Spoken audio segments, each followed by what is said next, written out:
Salut, c'est Alexis et je vous souhaite la bienvenue sur la chaîne YouTube de Contournement.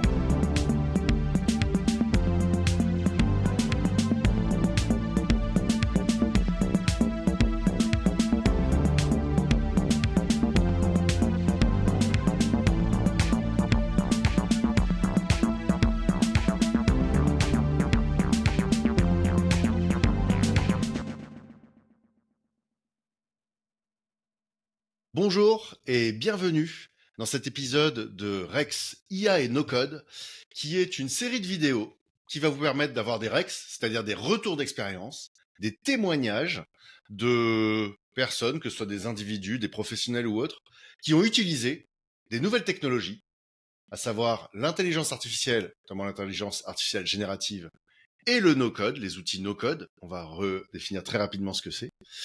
Donc, ce sont des retours d'expérience que vous trouverez dans ces vidéos de personnes qui ont utilisé ces nouvelles technologies, l'IA et le no-code, pour optimiser leur productivité, pour travailler plus efficacement au quotidien et pour tout simplement faire travailler la machine à leur place au lieu de travailler pour la machine en tordant des tableaux Excel dans tous les sens, en faisant des tâches à la main de manière répétitive, en faisant des copier-coller à longueur de journée, ou alors tout simplement en utilisant des gros outils très compliqués à maîtriser où il faut faire 20 clics pour arriver à son objectif.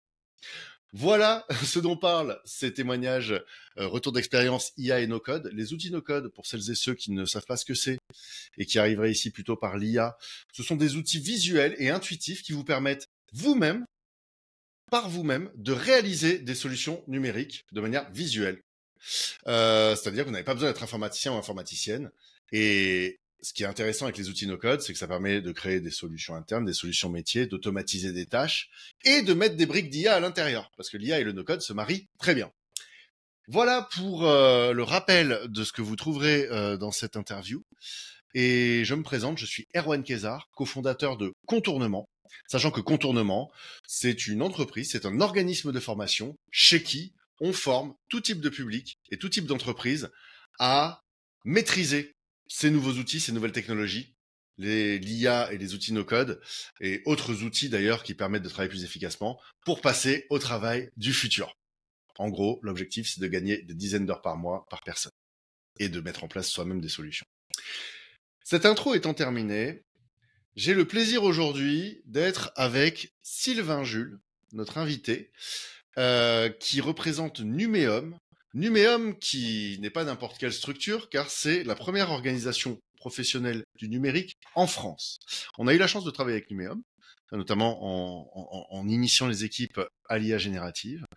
Et aujourd'hui, Sylvain va nous faire le plaisir de nous partager, de nous en dire un peu plus sur les usages de l'IA chez Numéum, et ainsi que sur la formation que Contournement leur a proposée. Bonjour Sylvain. Bonjour Erwan. Comment vas-tu? En forme? Ouais, la forme et toi? Très bien, très content d'être ici. Comme tu es très occupé, on a un peu fait des batailles d'agenda pour trouver une dispo commune. Et pour ça, l'IA ne fait pas tout automatiquement, même avec les outils no-code. Donc voilà, l'humain demeure quand même important. On est là aujourd'hui. Ce que je te propose, c'est de nous dire qui tu es, ton prénom, ton nom, ta fonction, et de nous en dire un peu plus aussi sur Numéum, la structure pour laquelle tu travailles, et ce que tu fais là-bas. Eh bien, donc, bonjour à toutes et à tous. Je suis Sylvain Jules. Je suis responsable du pôle attractivité, compétences et emploi chez Numéum, qui est le syndicat patronal du numérique, au sein de la fédération Syntec, qui représente la branche des bureaux d'études. Donc, ce sont des secteurs de la branche qui regroupent le numérique, l'ingénierie, le conseil et l'événementiel. Et dans le numérique, le Numéum est le syndicat premier de l'écosystème du numérique, donc, et la première organisation professionnelle de l'écosystème. On représente 80 à 90% du chiffre d'affaires de l'écosystème, avec plus de 600 000 emplois auprès de nos adhérents. Donc, c'est effectivement une organisation qui regroupe plusieurs TPE-PME. 80% de nos adhérents, 90% de nos adhérents sont les TPE-PME, mais aussi les grands groupes que l'on connaît tous et que l'on identifie bien au fil de l'actualité depuis d'ailleurs l'avènement de ChatGPT en 2022. Effectivement, on a souhaité former les équipes donc de Numéum sur l'IA générative notamment, Et ça, c'est une idée qui est apparue très rapidement et qu'on a voulu concevoir dès 2023. Très bien, c'est très clair. Merci. Donc Numéum, qui a plusieurs parties prenantes, qui représente des entreprises, qui a des divers partenaires, j'imagine, qui doit gérer beaucoup d'infos, qui doit gérer beaucoup de processus, qui doit faire de la communication, de l'information vers l'extérieur. Et il y a combien de salariés chez Numéum? Alors, nous sommes plus d'une trentaine de permanents, de salariés permanents, et on a recruté une petite dizaine d'alternants depuis un an et demi. Donc, nous sommes dans une progression au niveau de l'effectif. Je précise aussi que nous représentons les entreprises de services numériques, les ESN, avant qu'on appelait les SS2I. Les éditeurs de logiciels et les ingénieurs conseils en technologie et qui sont plutôt plugués sur l'industrie, l'automobile, le nucléaire, le ferroviaire, le bâtiment, etc. Donc là, on est vraiment dans cette configuration-là avec donc des entreprises, comme je disais, qui sont réparties sur le territoire et qui sont très des TPE ou des startups, mais 50% de nos entreprises sont en Île-de-France et l'autre moitié dans les régions. Très intéressant. Donc ça fait qu'il y a beaucoup de partenaires, comme on le disait, beaucoup d'infos à gérer, beaucoup de process, une bonne équipe quand même de salariés. J'imagine que vous travaillez aussi avec des prestataires et répartis en plus sur différents endroits sur le territoire. Donc tout ça mis bout à bout, ça me fait me dire, il doit y avoir beaucoup de travail informatique, beaucoup de manipulation informatique, beaucoup de process. Et ben, c'est justement pour optimiser ça que l'IA et le no-code sont utiles et autres outils numériques, bien sûr. En tout cas, voilà. Aujourd'hui, nous, notre conviction, c'est de se dire que de pouvoir personnaliser soi-même ce qu'on veut faire, se mettre en place comme outil, ça veut pas dire tout faire soi-même, hein, mais c'est précieux. Parce que parfois, une heure passée sur telle tâche fois 40 personnes, fois toutes les semaines, ça fait beaucoup d'heures mises bout à bout à la fin de l'année. Et c'est tout l'enjeu de ce dont on parle. Du coup, ma première question est la suivante. Qu'est-ce qui vous a motivé à vouloir former les équipes de Numéum sur l'IA générative? C'est comme je disais en 2023 que nous avons souhaité embarquer les équipes sur cet outil-là, qu'est l'IA générative, avec plusieurs outils d'ailleurs. Et on a constaté très rapidement, et je pense que dans toutes les organisations c'est le même constat, une utilisation masquée, intuitive ou en tout cas individuelle, et avec des pratiques hétérogènes. Donc, et puis on se caractérise quand même avec dans un milieu assez éclectique. On a des affaires publiques, on a la communication, nous avons les commissions tech métiers vraiment avec des interlocuteurs d'entreprise, et puis on a les fonctions support, et puis la jambe syndicale, sociale, RH, formation. Donc une hétérogénéité de profils et qui fait en fait finalement au quotidien, comme tu le rappelais, Erwan, on a des sollicitations intempestives, alors beaucoup de choses qui sont chronophages, et le process métier dans notre enfin de Numéum en tant que tel devait justement essayer d'absorber cette charge qui pouvait tous les jours être renouvelée à chaque fois sans que ce soit absorbé de manière efficiente. Et donc, la motivation de départ, c'était bien d'homogénéiser les pratiques, d'acculturer d'abord nos collaborateurs à ces nouveaux outils, où Numéum représente et accompagne les entreprises donc sur ces enjeux d'innovation. Donc, il fallait être plutôt efficace et chercher d'abord à acculturer. Ensuite, se passe la notion d'appropriation, de professionnalisation sur les usages, passer d'une utilisation spontanée, comme je le disais, à quelque chose de plus éthique et maîtrisé. Et enfin, de préparer les mutations métiers. On avait un contexte de réorganisation en interne chez Numéum, et il était important d'avoir aussi, de pouvoir calibrer un peu ce que pouvait apporter l'IA générative dans les process métiers et dans la communication, la formation, l'accompagnement des entreprises, en intégrant l'IA dans nos process internes. Et ça, c'était quelque chose qu'il fallait d'abord observer dans la formation avec Contournement notamment qui a été sollicité et intégré dans nos pratiques en 2024. C'est très clair et c'est très éloquent en tout cas comme raison que tu partages, comme panorama de raison. Et je me tourne vers nos auditrices et nos auditeurs. Toi qui écoutes, c'est important, je pense, ce que dit Sylvain, parce que parfois on fait donc des retours d'expérience d'individus qui veulent se reconvertir ou qui veulent, en tant que salarié, avoir une corde de plus à leur arc ou autre. Là, on est vraiment dans le cadre d'une organisation où, comme tu l'as bien dit, il y avait un usage intuitif, empirique en fait, de l'IA générative, comme ça se passe chez beaucoup d'entreprises, d'associations, d'organisations.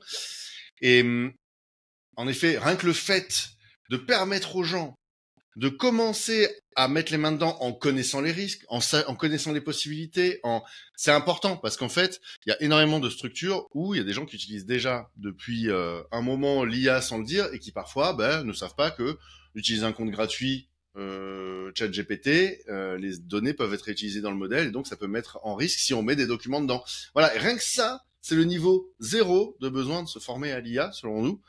Au moins savoir ce qu'il ne faut pas faire. Et ça, déjà, en 2 heures de masterclass, ça peut être fait. Mais au-delà de ça, voilà, les autres raisons, le fait d'acculturer, parce que c'est vraiment une nouvelle façon de travailler, le fait d'uniformiser les pratiques, parce que sinon, au bout de 2 ans, c'est le bazar et chacun fait un peu ce qu'il veut dans son coin, tout ce qu'elle veut dans son coin. Et voilà, embrasser le potentiel, parce que à la fois se rendre compte qu'on le sous-estime, ce qui peut être fait, qu'on sous-utilise. Souvent, nous, on constate que les gens utilisent 10% des fonctionnalités, alors que déjà, au bout d'une demi-journée ou une journée, ils peuvent aller peut-être utiliser 50% ou 60%, qui leur permettent de faire beaucoup plus de choses très puissantes. Et aussi, se rendre compte des limites, parce qu'il y a beaucoup de structures où on voit des gens qui se disent « Ah, mais l'IA, ça doit faire ci, ça doit faire ça », un peu une pensée magique. Il faut se méfier de ça aussi, parce que c'est un peu comme le vélo. Plus tôt on s'y met, et plus tôt on l'utilise au quotidien, au plus à l'aise on sera sur le vélo. Et c'est une question aussi de timing et de s'y mettre tôt. Donc voilà, je rebondissais sur ça parce que je trouve que les raisons que tu as listées, comme je disais, sont très éloquentes. Et il y a une question importante, parce que ces outils, ils sont démocratiques, sont intuitifs, sont rapides à prendre en main, mais ils sont pas magiques, et ils sont pas faciles, ils sont pas toujours faciles à prendre en main. C'est pour ça que la formation existe. Donc quel était le niveau de maturité digitale globale, et sur l'IA d'ailleurs en particulier, au sein de vos équipes, avant la formation? Ça c'est important, tu soulignes finalement des aspects encore une fois, que l'on constate, je crois, dans pas mal d'organisations, quelle que soit sa taille d'ailleurs. Il y avait un niveau déjà global. Tu parlais des biais algorithmiques ou en tout cas de l'éthique, de la confidentialité des données. Et nous avons, nous, en tant que syndicat, des données sensibles. Donc ça, on avait une certaine maturité par rapport à ça, qui fait que effectivement avoir un compte gratuit et de profiter de cet outil, de sa performance, parce qu'effectivement il y a eu un effet waouh dès le départ, et qui finalement a invité nos collaborateurs à se jeter sur l'outil pour pouvoir avancer quotidiennement. Il y a quand même cette maturité de confidentialité, de protection, de préservation de l'écosystème que nous représentons, et parce que nous sommes à la fois plugués avec la puissance publique, les ministères, les institutions qui œuvrent dans l'emploi et la formation, pour ne citer que, et puis le domaine privé, le paradigme business côté entreprise. Donc ça, c'était important. Niveau maturité, il était plutôt axé là-dessus. Par contre, effectivement, il y avait des salariés qui il y avait le premier, c'était le réfractaire, et très perplexe. Et d'ailleurs, on s'en est amusé parce que le premier outil qu'on avait évoqué là-dessus, c'était justement Perplexity. Et je me rappelle d'un des formateurs qui disait « J'adore ces profils-là parce que ce sont ces profils-là qu'il faut travailler parce qu'ils ont cette éthique, ils ont cette vigilance, cette expertise qui fait que ça leur confère déjà, alors même qu'ils l'ignorent, une longueur d'avance par rapport à ses homologues, parce que ils ont cette capacité à avoir un recul par rapport à la production que génère un outil d'IA, et donc du coup de pouvoir être dans le sens critique, dans la construction et dans la compétence humaine avant de se jeter Tête vraiment baissée, sans tête réfléchir baissée aux sur l'outil, enjeux, ouais. voilà. Super Et il y retour. avait effectivement alors j'ai dit en début d'année, en début d'interview, qu'on avait recruté des alternants, donc c'est plutôt des jeunes qui cherchent la performance, qui cherchent à avancer rapidement, à être vraiment plutôt dans une dans une lecture très outil en fait finalement. Et donc on avait ce deuxième profil de consommateur, d'utilisateur chevronné à l'outil, mais sans avoir ces guidelines, ces prudences sur les biais que j'ai cités tout à l'heure. Et enfin ceux qui avaient une pratique.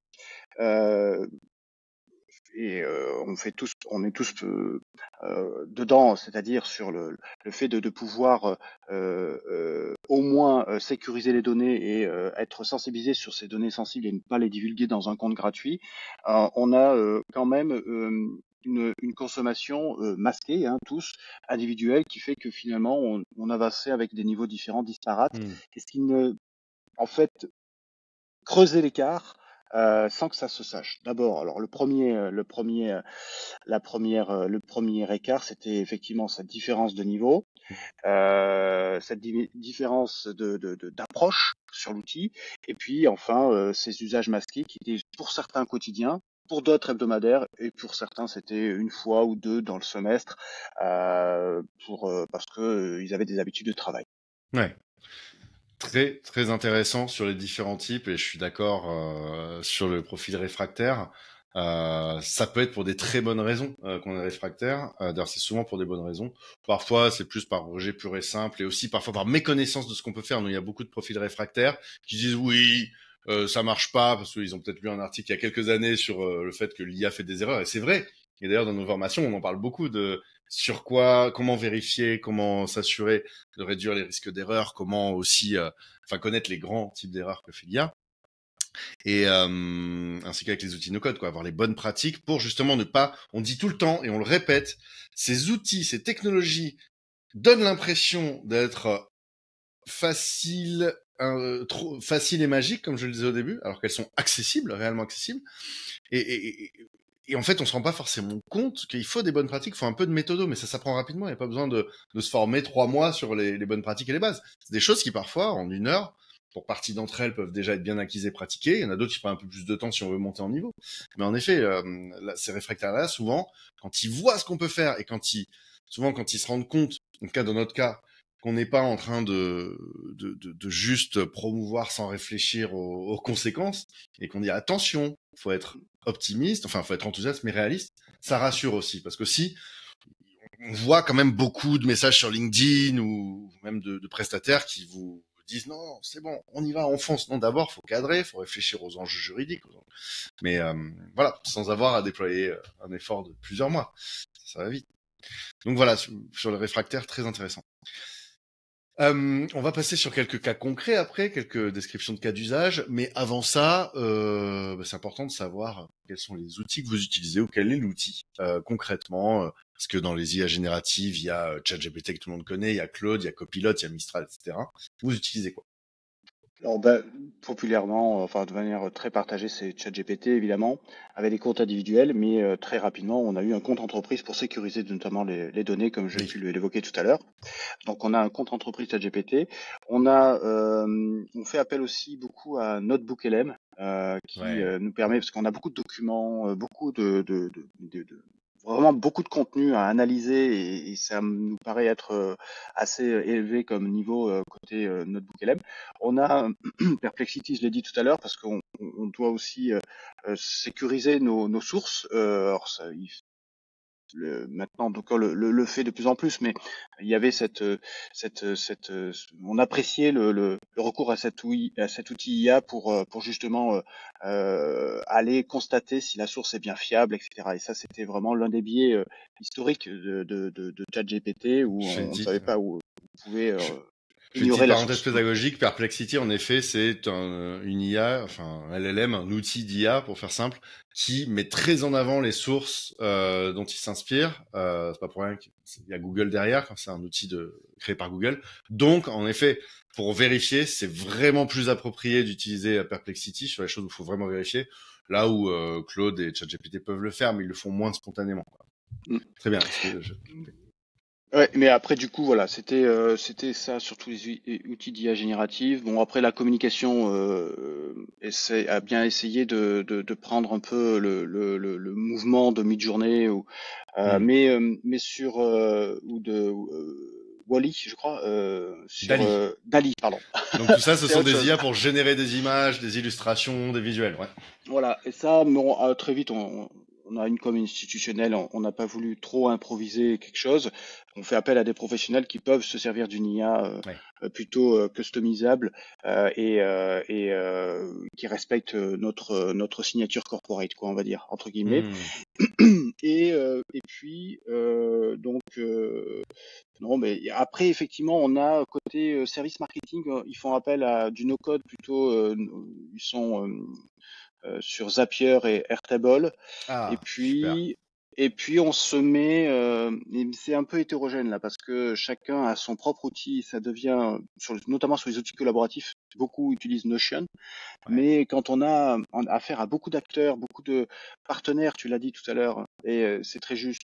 Euh, Souvent, on nous enjoint à utiliser un autre outil qu'eux utilisent. Alors, forcément, Ouais. là, la mise en musique est plus difficile parce qu'il Ouais. y a une hétérogénéité de comptes, de raisons sociales, quoi, en cours, de partenaires, qui fait qu'ils ont leur propre pratique et alors on a du mal à s'entendre sur l'outil. Voilà, l'outil collaboratif. Pour autant, voilà, on arrive à s'en sortir avec Notion de temps en temps. Très intéressant. Bah déjà, le fait d'en être conscient, d'identifier qu'il y a plusieurs outils, une hétérogénéité, c'est un premier pas parce qu'il y a aussi des équipes, nous, on voit, où chacun utilise, chacun dans son coin et il n'y a pas vraiment de conscience de ça. Et je trouve ça intéressant aussi parce que c'est une problématique qu'on voit très souvent. En fait, juste pour faire un peu de pédagogie, vous qui nous écoutez, les auditeurs et les auditrices, euh, les outils no-code dont Sylvain parle, donc Airtable, c'est fait pour gérer des données, organiser de l'information.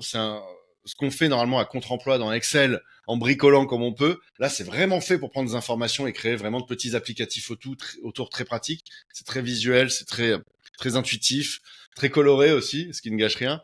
Et il y a TimeTonic aussi, une version souveraine et hébergée en France qui fait ça.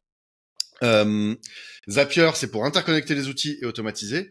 Et Notion, mais ça permet de faire des bases de données et de gérer l'info comme dans Airtable, mais au-delà de ça, ça permet vraiment de créer des espaces collaboratifs, des pages avec du contenu riche. Ça permet vraiment de créer des espaces de travail collaboratifs tout en un par soi-même. Et, et souvent, on voit cette problématique on se crée nos outils avec nos propres solutions avec des outils no-code et de l'IA. On est contraint par des outils historiques et même parfois qui sont beaucoup plus costauds, plus avancés, etc. Et pour faire la passation entre les deux, mais il y a des moyens d'interconnecter. Mais c'est voilà, c'est un vrai sujet et le fait de, comme je disais, le fait d'en être conscient, c'est déjà le premier pas. Et c'est vrai qu'il y a un certain stade où même si on peut faire des choses par soi-même, avec les outils no-code et l'IA, il y a des choses qui sont plus techniques après, notamment pour parfois interconnecter. Parfois c'est simple, parfois c'est mais voilà, c'est aussi à l'usage. Une fois qu'on voit qu'il y a, je sais pas, sur 15 choses qui ont été mises en place, s'il y en a 5 qui sont super utilisées, peut-être se dire quels sont les deux dans ces 5 qu'on priorise pour aller plus loin. Quoi. Très intéressant comme problématique. Et aussi, Napkin, tu connais? Non, Je, je, Je pense que dis-moi. quand on vous a formé, on formait pas encore dessus. Enfin, on l'évoque au moins dans notre formation à l'IA, parce que évidemment, comme ça bouge très vite tout ça et qu'il y a de Ouais, nouveaux outils qui sortent ou qui deviennent c'est ça. matures, on change souvent. Chaque mois, on doit revoir nos formations. Napkin, c'est pour notamment pour faire des présentations, pour faire des illustrations. En fait, tu écris un paragraphe, tu le sélectionnes et ça te fait une comment dire une infographie, un schéma explicatif, et tu peux l'éditer. Donc, et c'est dans un style, tu peux le mettre dans un style fait comme au crayon à papier. Donc, il n'y a pas vraiment de design, c'est un peu neutre. Et pour faire des présentations d'explications, parfois pour illustrer des articles, je sais que c'est un outil qui est très utilisé pour la com, notamment à des fins pédagogiques. C'est assez hallucinant. Mais tu écris t'as ton texte, tu le sélectionnes, tu cliques et ça te génère quelque chose. Tu peux lui demander de faire des modifs et après toi intervenir dedans, modifier les textes, c'est hallucinant. Et la version gratuite est très bien. Ok, Je note. trop bien. Euh, Est-ce que tu as 2 ou 3 cas d'usage un peu concrets en racontant le problème, la solution, etc. Que où vous avez intégré l'IA dans vos processus et éventuellement le no-code? Oui, bah alors après, c'est à mettre en lien avec la formation de contournement qu'on a pu générer ensemble. Justement, on a vraiment distingué trois cas d'usage, trois groupes d'intérêt, en gros, hein. Ceux qui sont du groupe RH, social, formation, fonction support, eux, c'était plutôt de la rédaction de documents administratifs, optimiser en tout cas les productions, de la conception de parcours à l'automatisation de comptes rendus aussi. Donc ça, c'était vraiment assez partagé, mais vraiment spécifique sur ce groupe-là. Bon, après, effectivement, on a aussi je sais pas si on appelle ça une IA générative, mais on a un TLDV, on utilise TLDV Ouais, qui permet de retranscrire un meeting, et ouais, donc ensuite on fait appel à ces capacités qui sont très impressionnantes pour pouvoir faire des synthèses, en mode bullet point, un résumé audio ou vidéo. Donc voilà, ça permet aussi à tout le monde là, pour le coup, de gagner du temps, de gagner en qualité de premier niveau, on va dire, pour ensuite avoir ce filtre humain pour pouvoir déjà modifier, filtrer en tout cas le contenu généré. Et ça, c'est le premier cas d'usage pour tout le monde d'ailleurs, hein, pour quel que soit le groupe. Là, ouais. c'est plus, je zoomais sur le groupe RH, social, fonction support, mais on avait deux autres groupes, communication, relations publiques et relations presse, pardon, et affaires publiques. Eux, c'est plutôt de la contenus éditoriaux, essayer d'avoir des éléments de langage, un tronc commun, quelque chose qui soit déjà à l'entrée codifié, et ensuite ils font appel à cet outil d'IA génératif pour pouvoir assembler ces éléments de langage, et Super intéressant. au regard des interlocuteurs, au regard des enjeux, des contextes ou des intérêts pour l'écosystème du numérique que nous représentons, eh bien, on a un plan de communication, on a une uniformisation du ton rédactionnel qui peut être adapté en fonction donc des enjeux, comme je le disais, ou des contextes. Et Super. enfin, commission, ceux qui sont plutôt plugués sur les clients, enfin nos entreprises, avec ce qu'on appelle la tech en proprement parler, l'IA, le cloud, la cybersécurité, pour ne citer que l'open source. Enfin, on a plusieurs commissions là-dessus.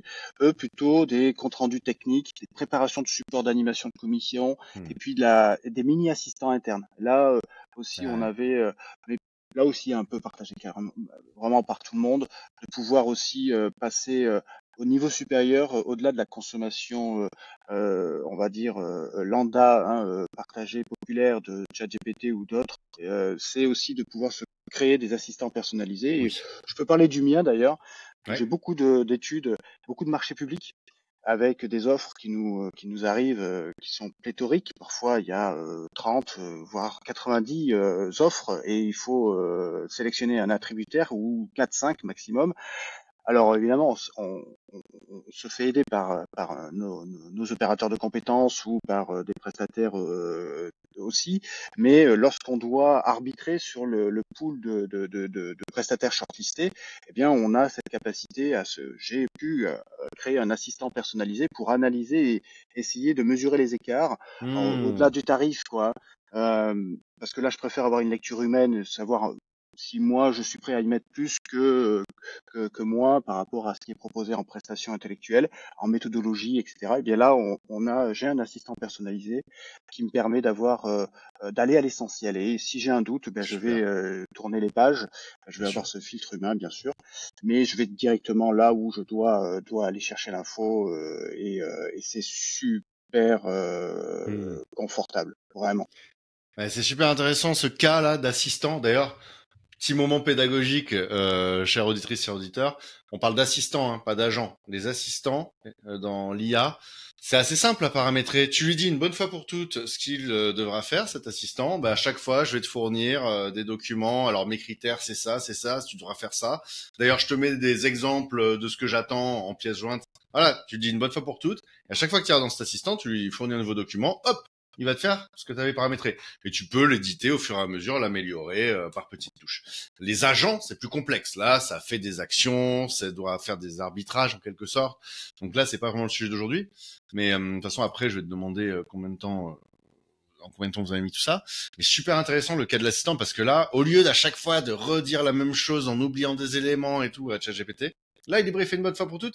Et tu construis, tu améliores au fur et à mesure. C'est un peu la même notion de don't repeat yourself, ne te répète pas. Si tu vois que tu fais une tâche de manière répétitive, il y a certainement une solution. Et l'automatisation de l'IA, c'est ça aussi. Avec Zapier ou Make ou autre outil d'automatisation, mais tu vas par exemple dire, à chaque fois que je reçois un email de Sylvain et qu'il y a une pièce jointe, alors automatiquement, envoie-le dans ChatGPT, demande-lui tel et tel truc, puis automatiquement, mets-moi le résultat dans un brouillon de mail et dans une base de données Airtable que mes collègues peuvent consulter. Là, tu automatises l'IA plutôt 5 fois par jour d'aller lui demander la même chose en mettant la pièce jointe. C'est un peu la même logique. Et ça, c'est des choses qui, littéralement, en quelques heures, une ou deux journées, peuvent être prises en main de manière assez fluide, quoi. Et sur la prise de notes en réunion, très intéressant comme retour. Nous, selon nous, clairement, les outils de prise de notes, que ce soit avec TLDV, de retranscription en fait de réunion, que ce soit TLDV, que ce soit Dict sur le téléphone quand on est en présentiel, que ce soit même ceux qui sont intégrés directement dans Microsoft avec Copilot, que ce soit Gemini dans Google, dans la suite Google. Voilà, ça par défaut, nous on l'utilise, mais tout en faisant attention à ce que Tariq Krim appelle la délocalisation cognitive, c'est-à-dire à quand même, nous on tient à noter par exemple les points d'action, à prendre un minimum de notes humaines pour pas faire complètement confiance à l'IA. Et comme tu le disais, il y a de l'intervention humaine, il y a de la vérification. L'IA c'est là pour aider, c'est pas là pour tout faire à votre place. Sinon on fait du work slop, c'est-à-dire du travail fait mais uniquement par l'IA qui est potable mais qui n'est pas revu par un humain. Donc c'est le work slop. On est très vigilant sur on utilise souvent tout à chacun d'ailleurs la reformulation de mail. On prépare un mail et Bien on sûr. pourrait avoir un assistant personnalisé qui fait que on appuie sur cet assistant et il nous reformule le mail. Or, c'est une vigilance qu'il faut avoir. C'est un mail, une réponse ne peut pas être duplicable. En tout cas, le cadre. En fait, pour un assistant personnalisé, pour moi, il faut qu'il y ait de la récurrence et un cadre constant. Là, le cadre constant, c'est-à-dire analyse un marché public avec le scoring, c'est 30% de la méthodologie, 20% de reformulation de la problématique, 40%, je dis n'importe quoi, mais sur les intervenants et le profil des intervenants ou des experts et qui en phase ou pas ou avec l'objet d'étude, etc. Donc là, on sait que c'est immuable. Enfin, la lecture, la grille d'analyse est celle-ci, elle est constante. Donc il y a un cadre, elle est constante et il y a de la récurrence. Donc c'est important d'avoir un assistant quand il y a des appels d'offres tous les mois, parce que c'est vraiment tous les mois pour ce qui me concerne. Et ensuite, ce côté reformulation de mail, etc., on pourrait de manière standard avoir un assistant personnalisé au lieu d'écrire une phrase reformule-moi le mail de façon. Mais sauf que une conversation une messagerie, une conversation avec un interlocuteur n'est pas le même avec un autre. Il y a de la diplomatie, il y a de la proximité d'un côté. Ça dépend vraiment de l'interlocution, du thème, etc. Donc là, je suis moins fan des assistants personnalisés pour les mails, mais plutôt de pouvoir être dans un prompt adapté en fonction donc de la chaîne de mails historique, etc. Donc Absolument. Donc aussi l'une des conclusions, c'est faites attention à pas croire qu'on délègue tout à l'IA, il faut de l'humain et adapter au cas par cas. En effet, il y a des cas où c'est très bien les assistants et d'autres fois non. Et aussi l'autre point, c'était sur Notion IA. Là, c'était pas, là, ça évolue très vite, mais plus récemment, Notion, dans la version payante, tu peux transcrire directement là où tu es, dans la page où tu es. Bon, ça identifie pas que c'est Erwan ou Sylvain qui parle, mais déjà, ça transcrit au bon endroit. Et par la recherche IA dans Notion, du coup, où que tu sois, tu fais CTRL-P, faire ta recherche, tu dis trouve-moi un endroit où avec Yacine, on avait parlé de la nouvelle politique de prix pour nos formations en ligne. On mentionnait par exemple qu'il fallait un tarif pour les demandeurs d'emploi. Tac, ça cherche et ça va lister les pages où on parlait de ça. Donc, quelle que soit l'information ou la réunion qu'on a eue, on sait qu'on retrouvera l'info en moins de 20 secondes. Et ça, c'est une révolution aussi dans la manière de gérer le travail et d'accéder à l'info, quoi. Donc Notion AI, on pense vraiment que c'est l'un des prochains Google Suite ou Microsoft 360, enfin Notion. Et ChatGPT veut aller de plus en plus, enfin OpenAI veut aller vers ça aussi. Je pense que on hâte de voir ce que ça va devenir. Maintenant, ils proposent des projets, des dossiers, merci beaucoup pour ces super exemples. Est-ce que tu peux estimer en combien de temps ces petites choses, vous les avez mises en place, ces petites ou plus grosses choses d'ailleurs? La formation en tant que telle, avec Contournement, elle s'est déroulée sur environ 3 mois, hein. Euh, Elle combinait une formation initiale sur les fondamentaux, donc un bloc 1 qui permettait à tout le monde d'avoir les mêmes bases, et ça a été fait sur une demi-journée, mais c'est assez intensif, ça paraît trop peu ou pas assez. En tout cas, à chacun de juger, mais c'était nous notre demande en tout cas. Oui, voilà. Et Contournement s'est adapté à ça avec donc dans la même semaine les fondamentaux pour tout le monde. Et ensuite, un mois après ou 2 mois après, je me rappelle plus trop, mais ça s'est allé sur 3 mois, hein, de la commande à l'évaluation. Et il y a eu une montée en puissance sur des fonctionnalités un peu intermédiaires avec des promptings inversés, des assistants personnalisés, on vient d'en parler. Et on a commencé, mais on n'a pas voulu s'y inscrire encore, mais ça reste à programmer certainement dans les prochains mois avec vous. Mm. L'interfaçage no code, hein, tu en parles, et c'est l'avenir. On a beaucoup d'études sur le no code, low code, nous de notre côté. On a nos entreprises qui s'investissent là-dedans. Forcément, il faut s'entendre sur un produit partagé, et c'est la première chose à faire. Voilà. Pour le Mm. coup, la durée du projet, donc tu vois, entre 2 et 3 mois, et avec justement ce temps nécessaire entre les fondamentaux et les intermédiaires, ce temps nécessaire d'appropriation et Exactement. d'utilisation avertie, d'initier, pour ensuite avoir un retour d'expérience et des questions à poser aux formateurs 1 mois et demi après les fondamentaux. Et ça, Ah, c'est c'était sûr. super intéressant. Merci pour ce retour. Mais c'est sûr que notre métier, c'est pas juste de dire tenez, voilà 2 kilos de formation et quel que soit votre besoin. C'est vrai que c'est d'aider à cadrer. Vous aviez cette contrainte de faire sur des demi-journées avec aussi des pôles différents. Donc on a fait des cas d'usage adaptés aux gens du marketing ou qui Oui. parlent aux gens de la tech ou qui parlent aux gens de l'administratif, etc. Et c'est vrai que voilà, après d'étaler, c'était ce qui allait le mieux pour vous. Parfois, il y a des structures qu'on forme pendant 2 jours à fond, ils pratiquent.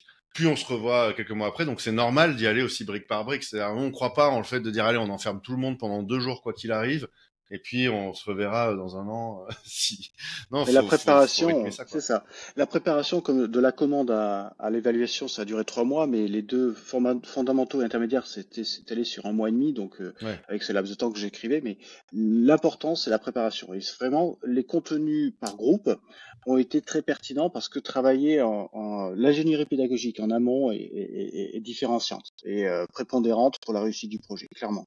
Donc les sujets abordés pour chaque groupe étaient adaptés, pertinent, et on s'est réussi à faire adhérer à l'outil, ou en tout cas à contribuer à réconcilier l'outil à ceux qui étaient réfractaires, hein, clairement. Ouais. Bon, très bien, super. Merci pour ce retour. Et est-ce que tu pourrais nous dire, quantifier à grosse louche, à grosse maille, le temps que ça vous a fait économiser, ce que vous avez mis en place et les autres bénéfices, même si peut-être que c'est ton cas personnel, peut-être sur certains collègues en particulier. Euh, Tu pourrais nous dire combien, voilà, ça. Ah, moi, en tout cas, je vais parler de mon quotidien. J'ai gagné au moins 25% du temps, parce que Ah j'ai ouais. beaucoup d'offres à lire, beaucoup de contenu à produire, et c'est un gain de temps, mais pas que. C'est une aide, comme tu l'as dit tout à l'heure, c'est une aide qualitative dès lors que on ne s'éloigne pas de sa propre expertise. Donc Hmm. forcément, il ne faut pas s'oublier, il ne faut pas avoir ce délestage cognitif que tu évoquais tout à l'heure. Là, il Alors faut, le faut être vigilant. délestage, oui, mais la délocalisation, non, je dirais, quelque part. Ouais, bah, D'abaisser sa charge mentale, de déléguer une partie, de voilà. délester, oui, mais pas de délocaliser, ça c'est une erreur. C'est une erreur, et il faut être vigilant là-dessus. Donc, faut prendre du temps là où c'est du qualitatif, et où il y a l'investissement est nécessaire, Ouais, et parce que justement cette expertise métier doit être préservée, entretenue, développée. ouais. Ça, c'est la vigilance que j'aurai. Dans le gain de temps, c'est clair que c'est évidemment, enfin, il y a une évidence sur le gain de temps, mais attention à ne pas avoir l'effet pervers qui consisterait à corriger, à aller chercher du temps Oui. pour avancer et passer à un autre sujet, et en étant finalement assez basique, ou en étant standard sur la production ou sur l'analyse. Il faut avoir cette euh, je pourrais gagner 30, 40% du temps. vraiment. Ouais. Mais Oui, ce serait pas qualitatif. Donc oui, oui. le 25% est plutôt raisonné parce que justement il a ce filtre humain, ce filtre, cette expertise, cette expérience du rendu dans le domaine de la formation et de l'emploi qui est le mien en tout cas. Trouver le bon niveau justement de qualité versus arriver à gagner en productivité, c'est l'un des gros enjeux à mon avis du travail du présent et du futur, même pour les gens qui se forment, les jeunes qui arrivent sur le marché, les gens qui sont en train de prendre en main ces compétences, c'est l'un des enjeux. Et la délocalisation cognitive, en fait, elle est là, quoi qu'il arrive. Comme quand on utilisait Google Maps, ben on a moins utilisé les cartes, on savait moins lire des cartes nous-mêmes parce que Google Oui. Maps nous guide. Le tout, c'est de pas se faire déposséder complètement. Il y a une différence entre utiliser Google Maps et quand même savoir se repérer, ou alors vraiment tout déléguer, perdre complètement le sens de l'orientation et savoir lire une carte. Moi, Toujours trouver l'entre-deux, quoi. je me rappelle les années 90 où Excel, voilà, déjà sur Excel, on faisait des additions, des calculs Oui. conditionnels, etc. La principale qualité de quelqu'un qui excelle sur Excel, notamment, Mmh. c'est de vérifier, revérifier et Oui. encore vérifier. Et ben, c'est toujours pareil avec des outils que IA. Et une deuxième retombée, qui est plutôt partagé par l'ensemble des collaborateurs, vu que je disais tout à l'heure, je précisais qu'on était en réorganisation, et donc du coup de pouvoir gérer des recrutements ou des postes, on a pu renforcer le collectif sur l'IA dès lors qu'on a pu gérer un peu plus, faire appel à l'outil et de manière collective Ah oui. Mmh. sur des fiches de poste, des analyses de CV. Alors encore une fois, c'est des Oui. premiers filtres, etc. Donc je vais pas y revenir, mais ça nous a permis de pouvoir être dans un partage de pratiques et finalement une mise en entente, quoi, ou en tout cas s'accorder sur quelque chose très rapidement, ce qui pouvait paraître un peu plus long avant, et ça a été une retombée aussi. Et j'ai envie de dire aussi la réduction de la charge mentale. Parce que Ouais. quand on a comme moi, beaucoup de production, de contenu à lire, à analyser, euh, voilà, j'ai prévu 1 heure, et puis je disais tout à l'heure qu'on a des injonctions ou des sollicitations intempestives.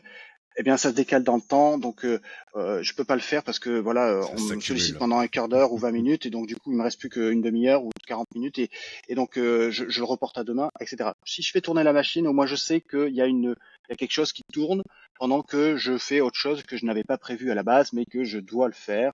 Et enfin, finalement, je reprends cet outil, je reprends la génération de contenu le lendemain, mais au moins j'ai moins procrastiné finalement. J'ai essayé d'optimiser mon temps et de réduire ma charge mentale parce que je me dis que j'avance en fait. Et ça, c'est Super aussi intéressant. intéressant. Super intéressant. Et justement, on s'était donné 1 heure, mais je trouve vraiment tes retours super intéressants. Donc, on va arriver au terme de cette interview. D'ailleurs, quand t'as dit, j'avais prévu 1 heure, je me suis dit, oula, mince, on va devoir stopper avant la fin. J'ai juste une toute petite question et une question de conclusion. On est d'accord que tout ce dont tu parles là, c'est les gens qui ont été formés, qui l'ont mis en place eux-mêmes. C'est pas leur direction informatique qu'on fait pour eux. Si, enfin, Non, non, c'est chacun a eu parce qu'on est voilà, on est organisé en pôles. À l'intérieur des pôles, il y a 2, 3 personnes maximum, et donc effectivement, chacun voilà, infuse sa stratégie ou sa vigilance auprès de ses équipes. Ouais. très bien. Donc, je trouve ça intéressant. L'intérêt de tous ces outils, il faut le rappeler, sur les outils no-code, l'IA ou autre, c'est qu'on peut faire soi-même, même si on n'est pas informaticien ou informaticien. En Absolument. revanche, attention, quand on a une direction informatique, il faut pas la court-circuiter, il faut pas faire les choses dans son coin, il faut l'inclure, et elle a un rôle à jouer là-dedans, hein. Parfois, on entend, oui, ça fait qu'on se passe de direction informatique. Non, non, non, il y a des enjeux de sécurité, de cohérence, de gouvernance, etc. Et d'ailleurs, on sensibilise, même on forme sur ces trucs-là, souvent. Et aussi, même si on n'a pas de direction informatique, c'est bien de temps en temps aussi de s'appuyer sur un expert ou une experte externe qui vient quelques heures par-ci par-là pour vérifier qu'il n'y a pas de trou dans la raquette, qu'il n'y a pas de risque, qui parfois débloque aussi des situations ou construit des briques plus complexes qui sont plus compliquées à faire par soi-même. Il faut bien distinguer ce qu'on peut faire par soi-même ou ce qu'on doit déléguer. Ça, c'est un message important que je vais faire passer. Et la question finale, mais c'est quel conseil donnerais-tu à une entreprise, une équipe ou même un individu, mais c'est plutôt une entreprise ou une équipe, qui a envie de se lancer dans la prise en main de l'IA et au-delà du Sinocode, mais là on est plutôt sur l'IA. Quels seraient tes conseils? Eh ben, peut-être que c'est contre-intuitif, ou je ne sais pas. En tout cas, j'aurais un temps dit poser le cadre, et formez vos équipes. Et bien, j'ai tendance à dire finalement l'inverse. Formez vos équipes, vous constaterez, vous ferez émerger des pratiques, des terrains d'entente, voilà, des conseils avisés, parce que on sait tous qu'il y a des usages masqués dans les organisations, et donc je conseillerais à une entreprise de ne pas attendre d'avoir tout cadré avant de se lancer. L'essentiel, c'est Ok. d'expérimenter sur les cas d'usage simples, et après, on structure les pratiques à travers la formation, mais la formation de perfectionnement. Et on avance avec l'ensemble des collaborateurs sur des outils, on s'entend sur un outil partagé qui fait, si c'est pas l'unanimité, la majorité. Et ensuite, vous embarquez vos effectifs là-dessus. Ok, super, très pragmatique. Justement, la charge mentale, j'ai eu un petit SMS qui fait que j'étais à moitié là, parce que faire de l'informatique, ça veut dire aussi savoir être focus sur ce qu'on fait. Donc j'ai saisi surtout la fin, mais ça m'avait l'air très intéressant. Et est-ce que tu as, au-delà de ça, un mot de la fin ou autre à dire, quel qu'il soit? Merci à Contournement, bien sûr, pour la rigueur d'abord de la pédagogie et surtout la recherche du pragmatisme. Ça, Ouais. c'est ce qui est intéressant, c'est que ce n'est jamais une théorie ou trop académique. C'est toujours plugué avec le contexte, le nôtre en tout cas, et à nos exigences. Et puis les évaluations, tout ce qui a fait que finalement ces situations concrètes ont fait que les évaluations aussi étaient adaptées à la formation que nous avons reçue. Donc, il y avait vraiment un package vraiment proposé par Contournement qui était customisé de bout en bout, et ça a été très apprécié par les collaborateurs. Super retour, merci, parce qu'on se donne beaucoup de mal pour bien faire les choses, pour passer suffisamment de temps pour les faire bien, et ça correspond exactement à ce qu'on veut proposer, quoi. C'est-à-dire être pragmatique, simple, faire passer le moins de temps possible aux gens en formation, en tout cas sur les trucs qui leur servent pas, ne pas aller faire de théorie qui servent pas. On fait de la théorie, du magistral, mais sur ce qui va leur servir. Ce qui n'empêche pas ce côté opérationnel que, par exemple, parfois on est avec des comités de direction, des décideurs, des décideuses pour leur faire prendre du prise de recul stratégique. On sait faire ça aussi, mais en fonction de l'objectif. Mais on va pas enfermer les gens pendant une journée pour leur dire plein de trucs sur, je sais pas, la géopolitique de l'IA entre la Chine et les États-Unis, si eux leur objectif c'est de s'en servir au quotidien. Parce qu'on entend beaucoup ça, en sortant de la formation, de telle ou telle formation. Enfin, je sais pas si ça se fait encore aujourd'hui, mais on avait pas mal ce feedback à un moment. Je peux briller dans les dîners en ville, mais je sais pas comment faire. Donc on essaie de se positionner à l'inverse de ça, et en fonction en tout cas de l'objectif qui est exprimé en face. Et ça fait plaisir de t'entendre exprimer ce retour, en tout cas. En tout cas, depuis la formation, beaucoup ont arrêté de faire des posts LinkedIn, ChatGPT, 100% copier-coller. Ah oui, Beaucoup ont fini enfin voilà, il faut que ce soit authentique. bah La oui. recherche d'authenticité est importante, et Contournement nous a sensibilisés là-dessus aussi. Si je peux donner un petit conseil aussi, moi, comme je produis beaucoup de contenu, que ce soit sur mon LinkedIn, sur notre newsletter qui part 2 fois par mois, sur notre blog Discernement aussi. En fait, ce que je fais, mon process, c'est j'utilise Claude parce que je trouve que Claude écrit mieux que ChatGPT, quand même, est plus subtil. J'ai un assistant avec des exemples de posts, d'articles que j'ai rédigés. Et je lui dis de respecter mes éléments de langage, mon articulation de pensée. Donc en fait, en marchant, parce qu'en marchant, je pense que l'IA et le vocal, ça permet aussi de faire certaines tâches en marchant, et l'humain, je plutôt fait pour marcher que d'être comme ça devant un ordi. On dicte quasiment tout avec Whisperflow, par exemple, chez Contournement, plutôt que de taper au clavier pour en avant. Et bref, quand j'ai une idée d'article, je vais pendant 2 minutes, 3 minutes détailler ce que je vois. Mais c'est vraiment une idée qui vient de moi, quoi. C'est pas généralement un article sur l'avenir du no-code pour les TPE-PME. Ça pour le coup, c'est vraiment des contenus assez creux et tout. Et bien sûr, c'est relu, on modifie, mais ça fait une super V1. Et versus, en effet, je demande un truc un peu vague. ChatGPT ou Claude me génère quelque chose, je copie ça, colle ça dans LinkedIn. Donc, ravi si ça a évité cet écueil-là. C'est un beau bénéfice aussi de la formation. Merci beaucoup, Sylvain. Merci à toi, Euh, Erwan. Merci à Contournement, et puis au plaisir d'une prochaine étape, parce Avec que plaisir. c'est très mouvant. Maintenant que vous voyez comment faire, comment utiliser l'IA générative, il y a peut-être se mettre à jour sur ce qui a été fait récemment. Même déjà, En 1 ou 2 heures, je pense qu'il y a pas mal de choses à faire découvrir. Je parlais de Napkin, je parlais de Notion AI, etc. Comprendre les nouvelles frontières, les nouvelles possibilités. Et savoir automatiser toutes ces choses-là, automatiser les actions d'IA et construire la solution de bout en bout autour avec les outils no-code comme Airtable, Zapier, Tectonic ou autre. C'est peut-être ça la prochaine étape. Merci pour tout, Sylvain, et je te dis à très bientôt du coup. Merci, à bientôt Erwan. Au revoir. Au revoir.